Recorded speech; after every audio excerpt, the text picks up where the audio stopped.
Hello everyone, welcome to our channel Education Hotspot. So this is the next video in the series of IGNOU MA Sociology paid classes जहाँ पे हम cover कर रहे हैं आपका subject MSO4 that is sociology in India.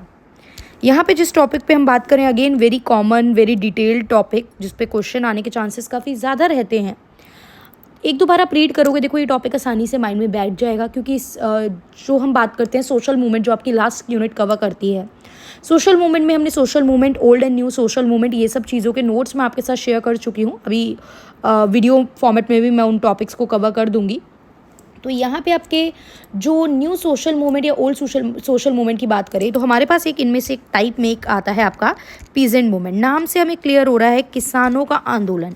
अब कोई भी पर्सन आंदोलन देखो कोई भी इंसान कोई भी ग्रुप आंदोलन कब करता है, मूवमेंट कब लॉन्च करता है, जब उसके अगेंस्ट इनजस्टिस हो रही है, कोई पर्सन उसे काफ़ी ज़्यादा ओप्रेस्ड कर रहा है, मतलब कोई पर्सन आप उसे काफ़ी ज़्यादा एक्सप्लॉइट कर रहे हो कि उस पर्सन के पास कोई ऑप्शन नहीं बचता है सोल्यूशन के लिए कि वहाँ पे अब उसको एक स्टेप लेना पड़ता है, मासिवली अपनी आवाज़ उठानी पड़ती है। सम टाइम कोई इंडिविजुअल पर्सन उठाएगा, कई बार आप कोलैबोरेटिव वे में ग्रुप के साथ आवाज़ें उठाते हो, लेकिन वही बात होती है अकेले अकेले पर्सन आवाज़ उठाते रहें तो चेंज इतना जल्दी नहीं आता है और उसको एक बड़ा मूवमेंट मास मूवमेंट बनने में टाइम लग जाता है। वहीं जब आप कोलैबोरेटिव होके अपने साथ और आपके जैसे जो एक तरीके से देखा जाए पीड़ित लोग हैं आप उनको जोड़ के सफ़र्ड पीपल को जोड़ के एक मूवमेंट लॉन्च करते हो तो उसका इम्पैक्ट थोड़ा सा कंपैरेटिवली ज़्यादा पड़ सकता है अथॉरिटीज़ पे। अब यहाँ पे क्या बात हो रही है, social movement have move from non institutionalise margin of society to its very core. मतलब पहले तो देखो कुछ बड़े बड़े मैटर ही डिस्कस करे जा रहे थे लेकिन बिल्कुल कोर लेवल तक बिल्कुल इंटीरियर लेवल तक अब ये मूवमेंट पहुँचे। किसानों को भी हमने आंदोलन करता हुआ देखा गया। वी सॉ कि फार्मर्स भी क्या कर रहे हैं, they are protesting, they are initiating various kind of movement. वो बहुत अलग अलग तरीके के मूवमेंट और विद्रोह और आंदोलन जो है वो स्टार्ट कर रहे हैं। The process of collective mobilisation मतलब कलेक्टिवली इकट्ठा होना, पीपल मूव कर रहे हैं, कलेक्ट हो रहे हैं एक जगह। Ideological underpinning, leadership organisation of this movement brought out in depth case studies. मतलब अगर आप इनको डिटेल में पढ़ो तो काफ़ी सारी केस स्टडीज़ हमारे सामने आ सकती हैं because every movement has different story. हर मूवमेंट हर आंदोलन की एक अलग कहानी है, अलग रीज़न है, उसको अलग तरीके से मूवमेंट को लॉन्च किया गया, उसको अलग तरीके से आगे कंटिन्यूटी में रखा गया और उसका रिजल्ट जो था वो अलग आया। तो सबकी अपनी अपनी एक कहानी है। Peasant movement in India have taken place across different time and space. अलग अलग टाइम पे अलग अलग जगह हुए हैं। ऐसा तो है नहीं इन 4 सालों में सारे मूवमेंट हुए और ख़त्म हो गए, नहीं, काफ़ी लंबे समय तक अलग अलग मूवमेंट का ईयर अलग अलग है, जगह अलग अलग है, रीज़न अलग अलग है। These movement have undergone social several transformation. इस मूवमेंट से ऑब्वियस बात है कोई भी मूवमेंट आता है तो कोई रिजल्ट निकलता है, रिजल्ट निकलेगा तो कोई चेंज आएगा, पॉजिटिव या नेगेटिव जो भी चीज़ें हैं कुछ चेंज आएंगे, कुछ बदलाव आएंगे, कुछ ट्रांसफॉर्मेशन आएंगे। यही चीज़ यहाँ पे हिंदी में मेंशन है। सामाजिक आंदोलन समाज के गैर संस्थागत हाशिए से अपने मूल में चला गया है। सामूहिक गतिशीलता की प्रक्रिया, वैचारिक आधार नेतृत्व, इन क्षणों के संगठन ने गहन मामले के अध्ययन को सामने लाया है। और भारत में शांति जो आंदोलन है ये अलग अलग समय और स्थान पर हुआ है और इन आंदोलनों जो हैं ये कई परिवर्तनों से गुजरे हैं। इसके इनिशियल फेज़ की बात करते हैं तो इनिशियल फेज़ जो था वो आपका देखा गया कि वहाँ पे कोई लीडरशिप नहीं थी, मूवमेंट के कोई लीडर नहीं हुआ करते थे। सेकेंड फेज में आपका क्लास कॉन्शियसनेस आ गया, लोगों को अब लीडर मिलने लगे, ऑर्गेनाइजेशन ग्रुप बनने लगी किसानों के अलग अलग, सो दैट वो अपने हक के लिए लड़ सकें। वही चीज़ है, नेतृत्व का अभाव था और यहाँ पे जागरूक किसान का संगठन का उदय होने लगा था। अब यहाँ पे फार्मर्स थोड़े से अवेयर होने लगे थे। तीसरा है पोस्ट इंडिपेंडेंस। यहाँ पे आपने देखा कि जो एग्रेरियन मूवमेंट थे, जो किसानों के आंदोलन थे, अनइंटरप्टेड कंटिन्यूटी मतलब चल रहे थे बैक टू बैक। अब लोगों को समझ में आ गया था, एक समूह बनाने का सिस्टम भी समझ में आ गया था, क्या गलत हो रहा है वो भी समझ में आने लगा था।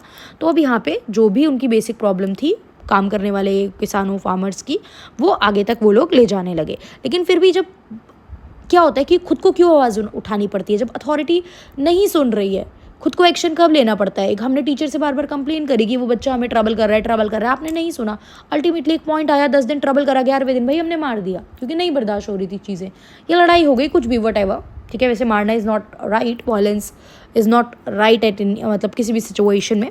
चलिए, तो अब यहाँ पे एक एक रिबेलियन का टाइप पढ़ते हैं। थोड़ा जल्दी पढ़ूंगी अदरवाइज वीडियो बेमतलब में लंबी हो जाएगी। देखो इंग्लिश में मैं पढ़ रही हूँ, हिंदी में वही चीज़ें, बिकॉज मैं बोल के समझा रही हूँ आपको दोनों चीज़ें, तो मैं दोनों में रिपीट नहीं कर रही हूँ। लेकिन फिर भी अगर किसी को कोई प्रॉब्लम आए तो आप लोग मुझे कमेंट करके बता सकते हो, या अच्छा ये वीडियो मैं पब्लिक रख रही हूँ, सो दैट बाकी बच्चे भी कवर कर पाएँ इस पर्टिकुलर टॉपिक को। ये वाली मैं पब्लिक रख रही हूँ ओनली, बाकी सारे टॉपिक तो आपके पास ही रहेंगे पेड स्टूडेंट के। और पेड स्टूडेंट मुझे व्हाट्सएप ग्रुप पे टेक्स्ट कर सकते हैं। अब संथाल रिबेलियन क्या था, ये कहाँ हुआ, जो आज के समय पे झारखंड है वहाँ पे हुआ, वेस्ट बंगाल में।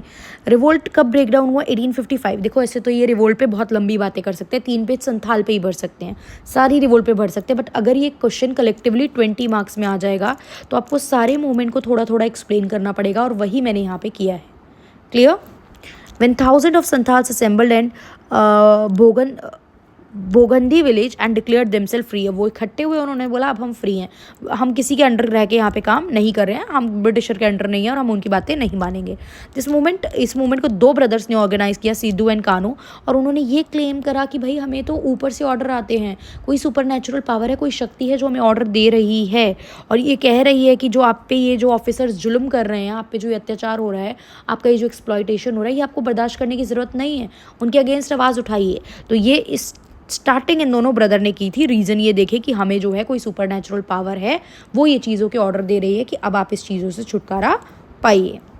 नेक्स्ट है चंपारण सत्याग्रह, वेरी फेमस स्टोरी, ये सबको पता है। चंपारण सत्याग्रह, चंपारण बिहार में एक प्लेस है। जब गांधी जी साउथ अफ्रीका से वापस आए तो राजकुमार शुक्ला नाम के एक पीजेंट थे, वो गांधी जी को जगह जगह फॉलो कर रहे थे कि कम टू चंपारण, क्योंकि गांधी जी तब अपने आप में बहुत बड़ा नाम थे कि आप चंपारण आइए और वहाँ पे जो किसानों की सिचुएशन है वो देखिए। सिचुएशन क्या थी, यहाँ पे प्रॉब्लम थी इंडिगो की वजह से। एक तो आप फोर्सफुली उनसे इंडिगो की खेती करवा रहे थे, और यहाँ पे क्या होता था, जैसे आपका ये खेत है, इसको 20 पार्ट में डिवाइड कर दो फॉर एग्जाम्पल, इसमें जो भी आप उगा रहे हो, जो भी वट द प्रोड्यूस है, जो भी प्रोडक्ट आप प्रोड्यूस कर रहे हो, डिवाइडेड इनटू 20 पार्ट, एंड जो 1/3 मतलब 3 पार्ट है, ठीक है, वो आपको देना पड़ता था ब्रिटिशर को। तो 320, ये 3 कठिया सिस्टम भी बोला जाता था, ठीक है। तो ये चीज़ आपको उन्हें देनी पड़ती थी, तो यहाँ ये प्रॉब्लम होने लगी। और बाद में जब जर्मनी ने सिंथेटिक इंडिगो खोज ली थी, तो आप यहाँ पे इन लोगों से इंडिगो की खेती बंद करवा रहे हो। तो यहाँ पे एक तरीके से तो बहुत ज़्यादा मिजरेबल सिचुएशन में आ गए थे, यहाँ पे हमारी बहुत दयनीय हालत में आ गए थे यहाँ पे फार्मर। तो गांधी जी ने इसके लिए फाइट बैक करा, प्रोटेस्ट करा। अगेन पूरी कहानी नहीं जाननी है, बढ़िया, ये बहुत सक्सेसफुल मूवमेंट रहा गांधी जी का आते ही। जो पहला एक तरीके से मूवमेंट रहा इंडिया में, वो चंपारण था, और वो काफ़ी सक्सेसफुल रहा।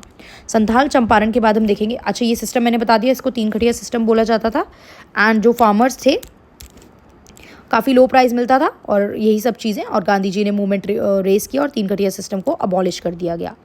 नेक्स्ट है बरदोली मूवमेंट, कहाँ पे हुआ, गुजरात में हुआ। बरदोली मूवमेंट में देखो महात्मा गांधी का भी रोल था, प्लस मेन फील्ड पे जाके जो काम कर रहे थे वो सरदार वल्लभ भाई पटेल कर रहे थे। और जो इनके नाम के आगे सरदार लगता है ना, वल्लभ भाई पटेल नेम है लेकिन सरदार आप लगाते हो, ये सरदार टाइटल उन्हें बरदोली में जो वुमेन्स थी उन्होंने ही दिया था। तो बरदौली की एक जो तालुका थी, वहाँ पे काफ़ी ज़्यादा फ्लड आ गई थी, और फेमाइन की वजह से वहाँ ऐसी हालत हो गई थी कि बिल्कुल भुखमरी हो गई थी। क्रॉप्स बहुत, जो फसलें थी वो काफ़ी ज़्यादा डिस्ट्रॉय हो गई थी उनकी, और फार्मर्स जो थे उनको काफ़ी फाइनेंशियल ट्रबल्स फेस करने पड़ रहे थे। The farmers have to face a lot. एक पर्टिकुलर डिस्ट्रिक्ट की बात थी ये। उसी टाइम पे गवर्नमेंट ने क्या करा, 30% तक टैक्स रेट बढ़ा दिए। The one situation that we do not have anything to pay, and the other is you are raising the tax rate, and tax तो at any how we have to pay, we can not get rid of that. तो यही चीज़ थी कि एक तरफ तो एक तरफ तो हमारी फसल नहीं हो रही है बिल्कुल, हम अपनी तरफ से खाने पीने के लिए चीज़ें नहीं जुटा पा रहे हैं, फाइनेंशियली ट्रबल में हैं। दूसरी तरफ क्या हुआ है, दूसरी तरफ आपने टैक्स बढ़ा दिए, और टैक्स तो हमें पे करना ही करना पड़ेगा। तो